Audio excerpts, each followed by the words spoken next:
Thank you for joining GE's webinar, Building a Successful Transformer Life Management Strategy.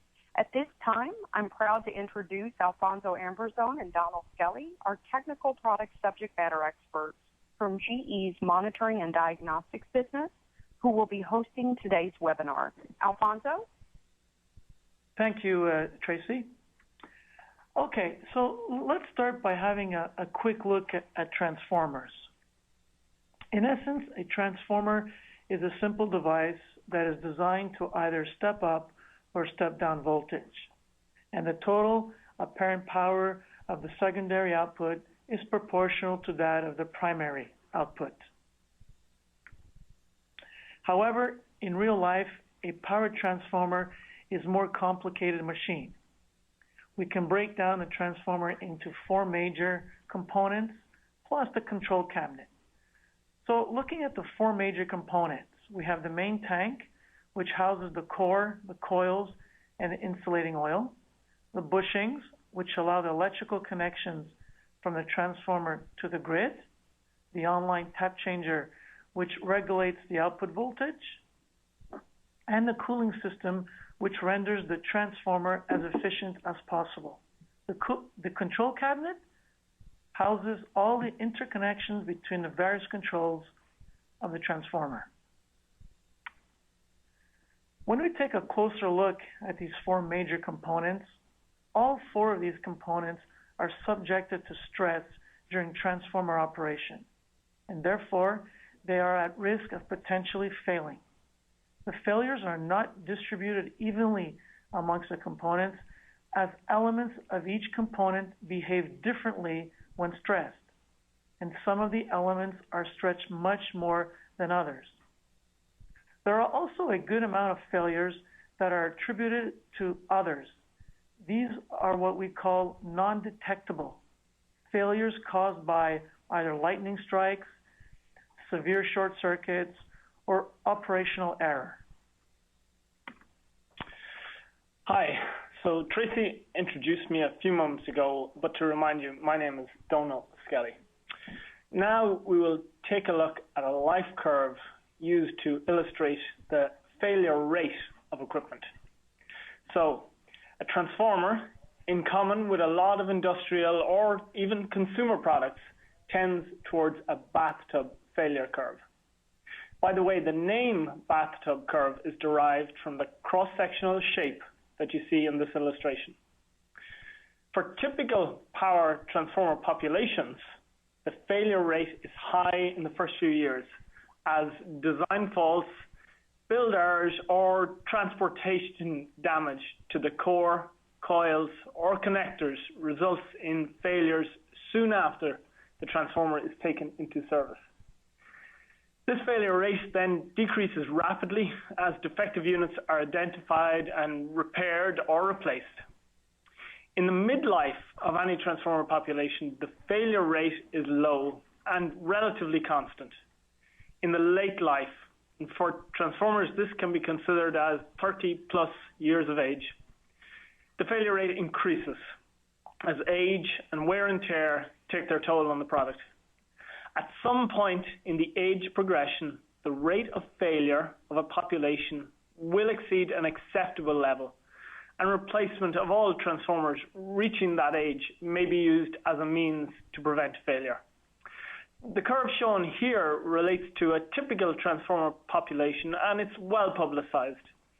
Individual utilities may have a slightly different shape within their population, but the general shape will be the same.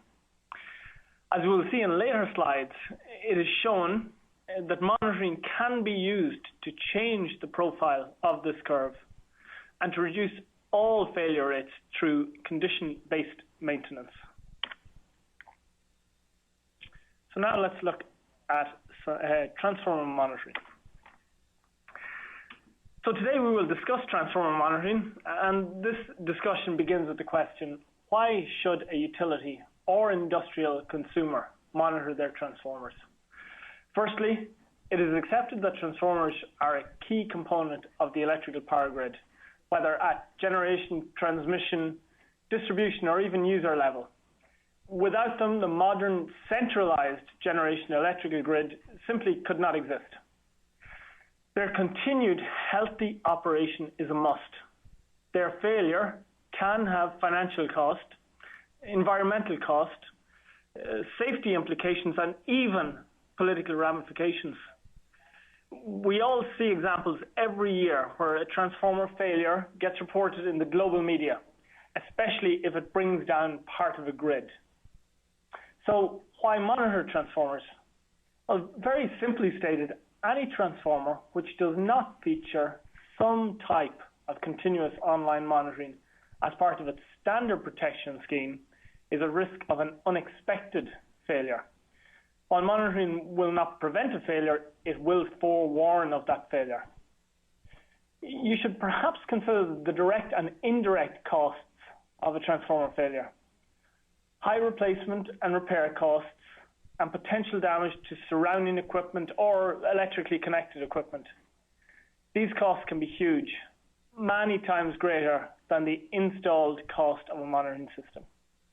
And one can quickly see the justification for some investment in online monitoring, and especially so on mission-critical transformers or transformers where no redundancy exists. The aspect of safety is even more significant. There is an obligation on employers to put in place engineered solutions that minimize risk to operating personnel, health and safety. And online monitoring of transformers provides for this through providing live visibility of the transformer condition 24/7. Okay, thanks, Donald. So now let's have a look at the relationship between monitoring and diagnostics, as these two sometimes can lead to confusion amongst many. Monitoring is performed on a continuous basis, referred to as online. It is intended to detect an abnormal condition, to raise a flag when a condition has changed or something is wrong. When something has gone wrong, this is where more specialized diagnostic techniques, typically offline tests, are required, such as performing laboratory DGA, power factor, or even partial discharge measurement. These are verifications that are carried out to identify the nature of the problem and to determine whether the problem is serious or not. Often, the outcome of the diagnostic is just not to be serious, so no further action is required and online monitoring can resume. However, if the diagnostic confirms that the condition is serious, then further tests and expert opinion are required to determine what further action should be taken. So now we'll take a look at the difference between offline versus online. When we look at offline, in nature, this is something that is done periodically. It's something not done continuously. Let's take DGA as an example, which is an offline laboratory test. If we were to rely only on DGA technique alone, then the question would have to be, how often should a DGA be performed to guarantee maximum transformer protection? The answer is not that simple. For maximum protection, what would make the most sense would be to do a DGA more often than the fastest evolving transformer failure mode. Offline test does not come without its disadvantages. For starters, offline tests do not come without cost. They do take up time and tie up workers. And depending on the type of tests that need to be carried out, transformer may require to be taken out of service. For example, if we look at bushing and offline bushing testing, generally are carried out every 3 to 5 years and sometimes longer. They are typically completed by a third-party company, and tests are done at lowered voltages and under very different temperature conditions due to the absence of load. Under these circumstances, any quickly progressing problem would be missed and could result in serious consequences. So moving on to online monitoring techniques have come a long way over the years. They now permit much closer management of large power transformers. They provide early warning and concise information of developing faults. Online monitoring systems can empower asset managers to confidently operate their transformers until repair or replacement is convenient. In some cases, catastrophic failures have been avoided by using online monitoring systems. Therefore, when sizing up an online monitoring system, the system should have the capability to detect a wide spectrum of faults and abnormal conditions. Today, technology has expanded where it is now feasible to monitor the condition and operation of critical transformers, including each of its major components, such as the bushings, the on-light tap changers, and the cooling systems in real time. In the past, these systems simply recorded the data and transmitted it to a central point of analysis. Now, PCs located either directly on the transformer and in the substation or at a central server where they receive real-time inputs from transformer and its components to not only record operational data, but to allow for complex calculations. These complex calculations provide the owner a very clear picture of the operating condition of the transformer, as well as enable the use of diagnostic routines to determine the health of transformer and its components. So the key question everyone asks is, why do I do online monitoring?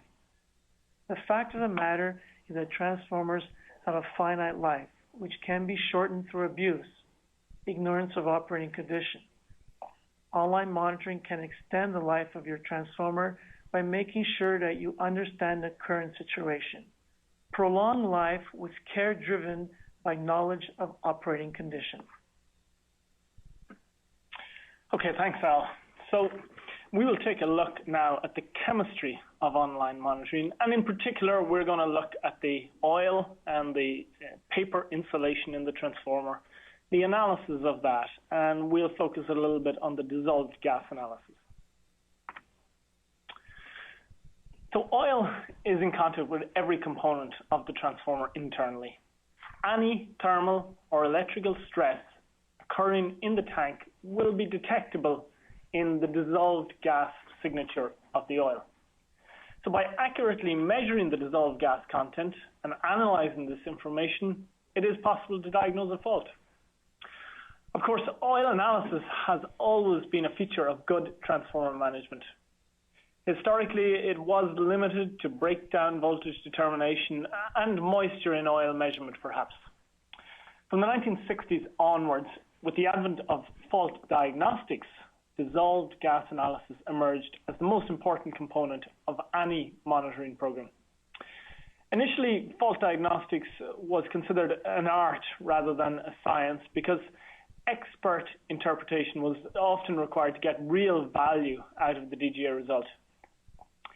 As time progressed, however, standard diagnostics emerged and matured, and in the 80s and the 90s, laboratories started to provide diagnostic reports with their DGA results. Industry bodies and standards organizations began to develop their own interpretation schemes. That situation has developed further since then. Today, there are multiple intelligent software platforms capable of sophisticated analytics on dissolved gas analysis. One example is Perception, a platform from GE.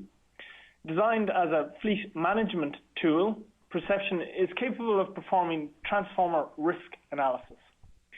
It can be used together with a DGA monitor, collecting data to evaluate the condition of a transformer and rank that transformer within a fleet based on its risk of failure.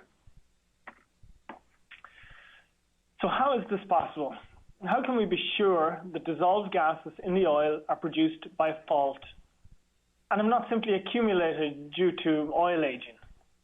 And that is where the years of experience utilities have gained in tracking DGA comes in. Mapping DGA results to faults during transformer repairs or even during postmortems. So gases are produced due to normal aging, and this is well known. However, the type of gases and the rates at which they are produced can be directly related to the stress condition the equipment is suffering under. Gases are generated at a rate associated with the severity of the stress condition. But in addition, different gases are produced at different rates under a given category of stress. There are many examples of this, and they are seen embedded in various ratios-based diagnostic methods or gas levels quoted in the standards. One of the simplest ones, often used to explain this phenomenon, is that acetylene, one of the diagnostic gases, is only produced when the oil experiences temperatures above 700 degrees centigrade. Sometimes you'll see this as being quoted above 1,000 degrees centigrade, but suffice to say, very, very hot conditions within the oil, the sort of conditions that will only be found around an electrical arc. So the presence of acetylene in your oil indicates the presence or the occurrence of an electrical arc in the transformer. Another example of how gases are mapped to faults is that carbon monoxide will only be found in the oil if the paper is degrading. So the more rapidly carbon monoxide is increasing, the more damage the paper is undergoing. Hydrogen is another gas, and it's a little bit unique. It's produced under all fault conditions. This is why we see single or composite gas monitors focused on hydrogen detection in the dissolved gas analysis market. Hydran, a composite gas unit with sensitivity to hydrogen in oil, has been manufactured by GE since the mid-1970s. And in fact, it's a byword for online DGA today. Really, if you have a conversation about online dissolved gas analysis, that conversation is sure to feature Hydran within its context. So we have a little bit of actual chemistry now. A typical oil molecule can be illustrated as a straight chain of C's, carbon atoms, bonded to H's, hydrogen atoms. On average, this chain would be about 16 carbons long for transformer oil. In reality, it's a little more complex than what's illustrated here, often with branches coming off, but this is good to illustrate the point. So as we watch the animation, we see inputted energy from a transformer fault break the molecule, with the resultant released parts of the molecule reforming into various different gases. You will note that a lot of hydrogen is produced, and as I mentioned earlier, hydrogen is produced under all fault conditions. What about the paper? The coils and internal cables of a power transformer are wrapped in a highly refined paper to provide structural support and to act as an insulator. The backbone of this paper, as in fact with all paper, is the cellulose molecule. And cellulose is made up of chains of a repeating sugar molecule, namely glucose. So cellulose is a biological product. It's damaged by heat. Let's say it's cooked by heat. So what are the breakdown products of this process? Let's just watch the animation for a moment. So we see that HOH, which is H2O, water, is produced. Carbon monoxide, carbon dioxide, and furan. If it's a low temperature fault that's affecting the paper or low temperature aging, you will get mostly carbon dioxide and a little carbon monoxide. You will also get the furans and water shown. If the temperature of the paper overheating is high, then carbon monoxide will dominate over carbon dioxide generation, and the rate of gas generation will speed up. If you monitor the concentration of carbon monoxide and carbon dioxide, consider the ratio of one to the other, and monitor the rate of gas generation, you can have visibility of how quickly the paper is being aged and even how far that aging has progressed. So let's take a look now at the asset manager's perspective to monitoring and to risk. Asset managers are busy people with many different responsibilities. Principal among these, however, is to ensure the continued availability of the electrical equipment to the grid or to the network. Operating within the confines of often tight CapEx and even tighter OpEx budgets, how did they do this? How did they prioritize that spend to ensure that the assets stay online?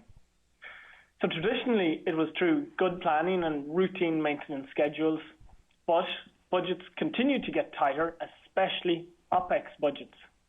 Asset managers and maintenance crews are being pressed to do more with less. The inevitable outcome of this process is that an increased risk that electrical equipment will go offline unexpectedly and an outage will occur. Customers are without power, and inevitably the media will report this. If you Google the phrase transformer outage or transformer failure and look at the number of responses, and I did this morning, there were 12,000 responses approximately for each. Power outages are big news, and for a utility or an industry, they're bad news, they're bad PR. For an asset manager, it can even be personal, as they can feel some element of responsibility. So, it's bad news when a transformer goes offline, yes? Depending on your perspective, the risk and consequences to an unexpected failure can be different. Think of an industrial asset manager. What does a transformer failure mean to them? It means business interruption and the potential for property damage as an industrial process designed to stop in a controlled fashion goes offline suddenly. And the risks to the industry? Possibly the greatest risk is that the industrial assets are typically operated without redundancy, and industrial processes can be offline for long durations when repairs or replacements of the assets are affected. Failure of a transmission asset has different implications. In this case, it's probably revenue loss from power not carried, possibly contractual or regulator penalties, and maintenance challenges for an often already stretched maintenance team. And the risk on the asset, well, individually it's the same, but transmission companies have large fleets that are all at the same risk. So the challenge to manage the risk is multiplied. Thus, risk is application dependent, and an industry or utilities attitude to risk, and thus their investment in reducing risk will be driven by the potential cost of failure, both tangible, which can be financial costs, or intangible, which can be, for example, reputational damage. Risk is a statistical value, but the consequences of risk are very, very real. Thanks, Donald. That was really interesting, and the animation was superb. So we'll have a look now at some online monitoring systems.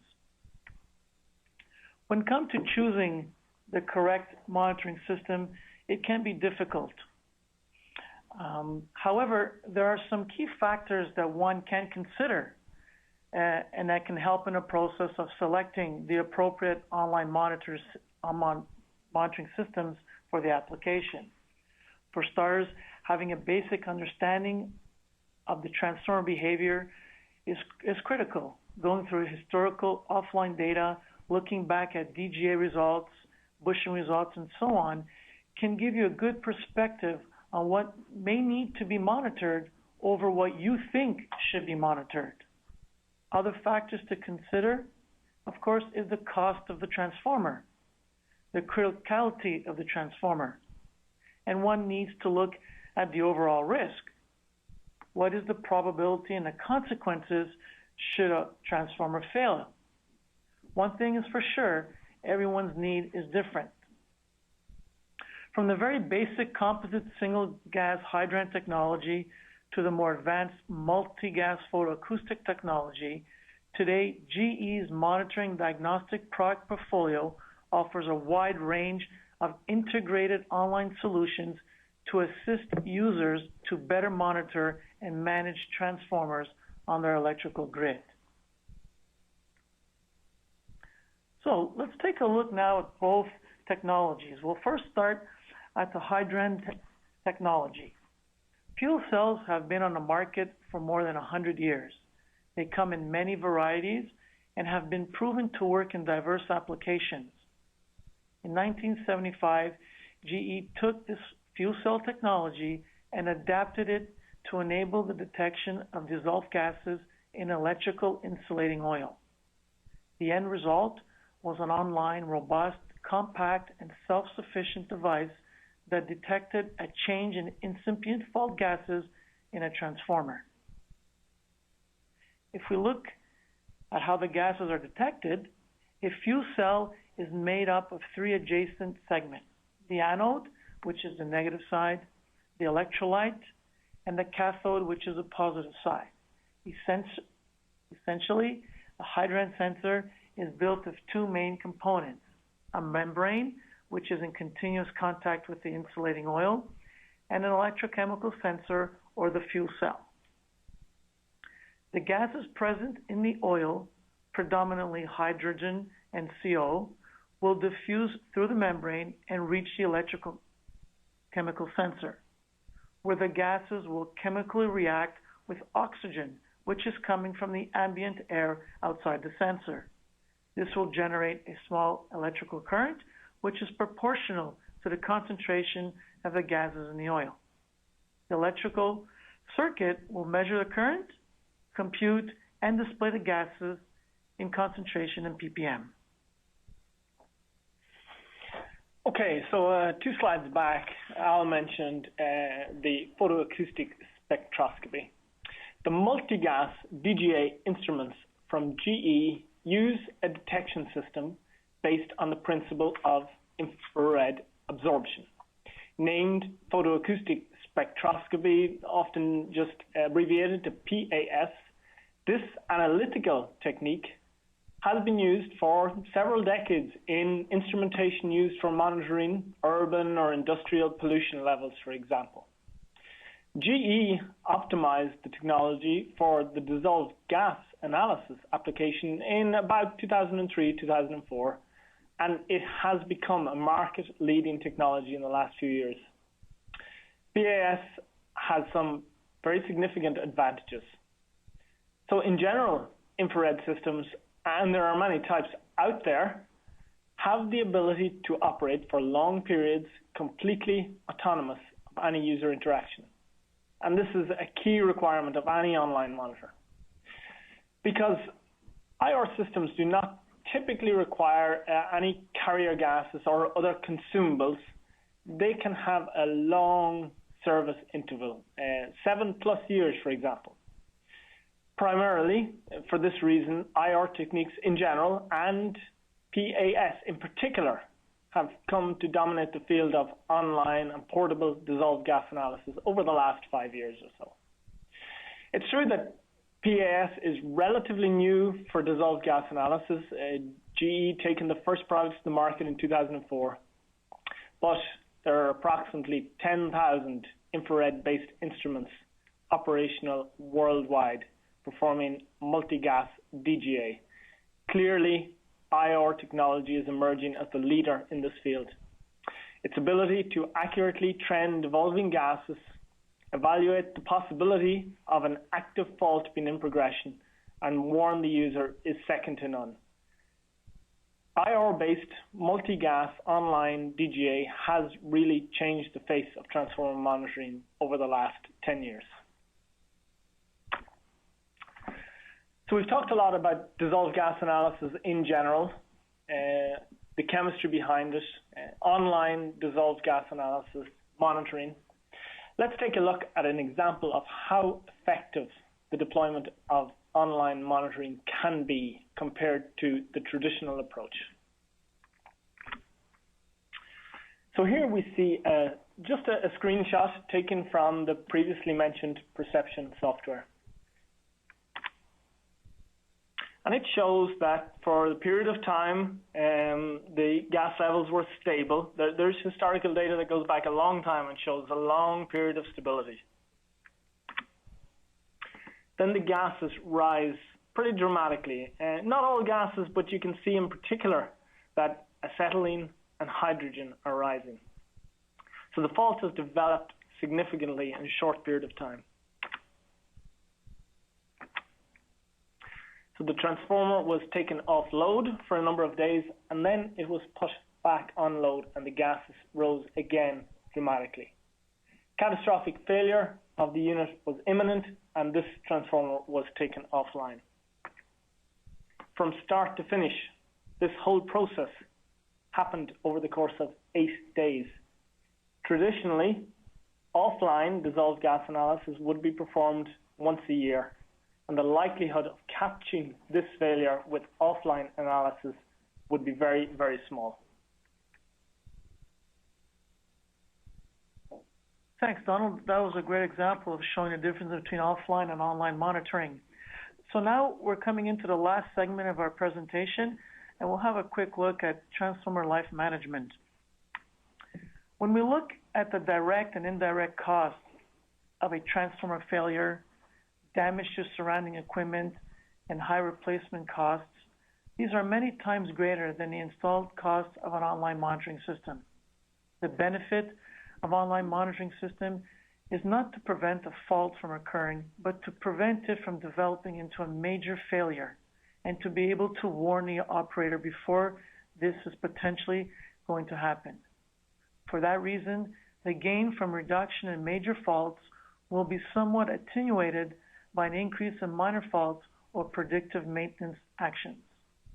With a good plan in place, life extension of existing transformers is possible and will help companies address a specific unit or population of issues. Okay, so I mentioned we would take a look later at the bathtub curve. So now let's look at the impact that monitoring can have on the shape of that curve. Capable of detecting a fault at an early stage, monitoring, and in particular online monitoring, can reduce the incidence of failure and the severity of failure by providing the asset manager with the ability to run an informed condition-based maintenance regime. Not only is unnecessary maintenance work avoided, but required maintenance work can be carried out in a more timely manner, thus avoiding unnecessary progression of any fault. This all combines to lead to a reduced rate of failure in early, mid, and late regions of the life cycle curve. The most dramatic effect seen, the end of life region, can be pushed out by up to a decade, while overall risk of failure can be reduced by up to 50% over the entire lifetime of the equipment.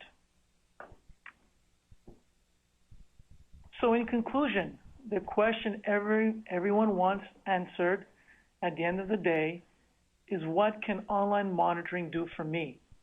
Online monitoring solutions will provide asset managers with opportunities to save. 1. Focus capital budgets effectively. The significant cost of unexpected failure and even tighter controls on capital expenditures means that it is critical for companies to have an optimized asset replacement program. Putting in place an online monitoring and diagnostics system can identify the aging assets most in need of replacement and prioritize for timely repairs. 2. Focus maintenance dollars for best return. With comprehensive monitoring options that supply real-time diagnostics on transformer condition, companies can focus on direct resources more efficiently where they are needed. And 3. Focus on prevention to cure outages. Assets are living beyond expected design life as they are now being asked to do more as energy demand increases. Unexpected failures could become an issue, resulting in energy outages that can cost companies dearly. GE's combination of technologies, advanced analytics, 24/7 monitoring, and expert analysis means developing faults can be detected before they cause unexpected failures. Tracy, I hand the ball back to you. Thank you, Alfonso and Donald. That was a great session. On behalf of GE, thank you for attending our webinar. For more information about GE's monitoring and diagnostic solutions, please visit our website at www.gedigitalenergy.com.